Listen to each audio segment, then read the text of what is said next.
D'abord, nous remercions le Royaume des Pays-Bas qui a financé ce programme à travers VNG et Cordaid.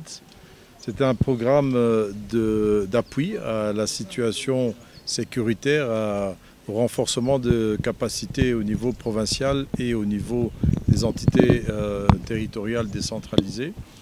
Et cela rentre dans un cadre plus général que nous sommes en train de mettre en place.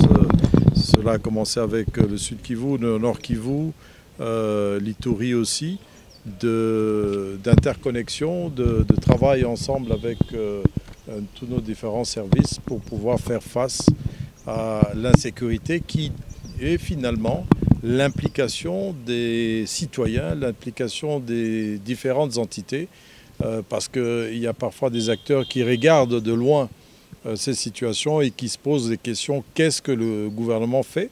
Mais la situation de la sécurité est une situation qui touche chaque citoyen et à différents niveaux. Ils pourront être organisés, nous pensons au Barza, nous pensons à des structures plus locales dans les groupements, les chefferies et qui vont remonter. Y a-t-il des recommandations qui ont été formulées? Oui, les recommandations, c'est d'avoir un calendrier pour commencer. Là, c'est le début.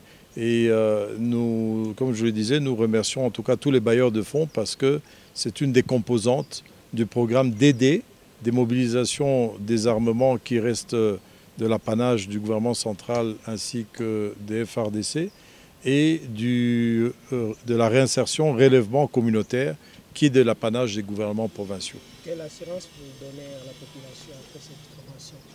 Mais la question de la sécurité, c'est une question sur laquelle on travaille tous les jours et à tout endroit, à tout moment. Il ne faut pas être spectateur et acteur. Il faut que nous tous, nous puissions vraiment participer pour faire face à l'insécurité dans nos provinces. Sur le Sud Kivu?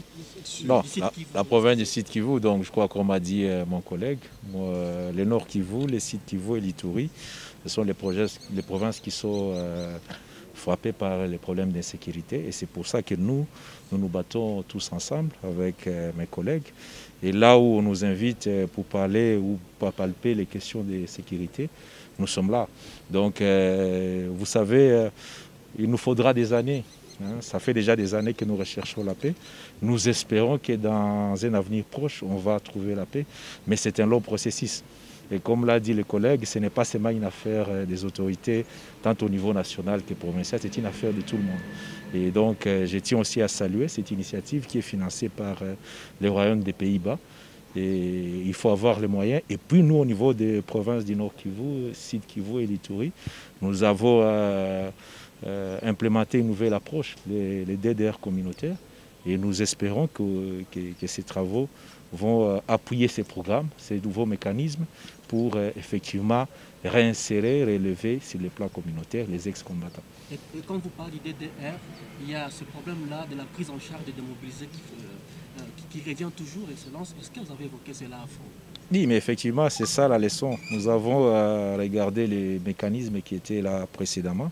On a retenu les leçons, les limites, mais aussi les défaillances. Et aujourd'hui, je crois que nous devons plancher sur les défaillances. Et parmi ces défaillances, c'était un problème de bien encadrer les ex-rendis. Mais là, il ne faut pas seulement réfléchir en termes d'ex-rendis, mais il faut aussi des projets qui touchent la communauté pour ne pas encourager ou faire la prime à ceux qui ont pris les armes contre leur pays. Aujourd'hui, donc, d'un côté, nous allons insister sur le travail de réinsertion et de relèvement communautaire qui touche non seulement les ex-combattants, mais qui touche aussi les populations qui sont victimes dans le Nord Kivu, dans le Sud Kivu et dans l'Ituri. Une autorité a été allée voir les seigneurs de guerre au niveau du Sud Kivu, à l'occurrence de l'excellence d'Itapira. Et vous avez quelle analyse par rapport à cette sensibilisation que lui... La sensibilisation concerne tout le monde.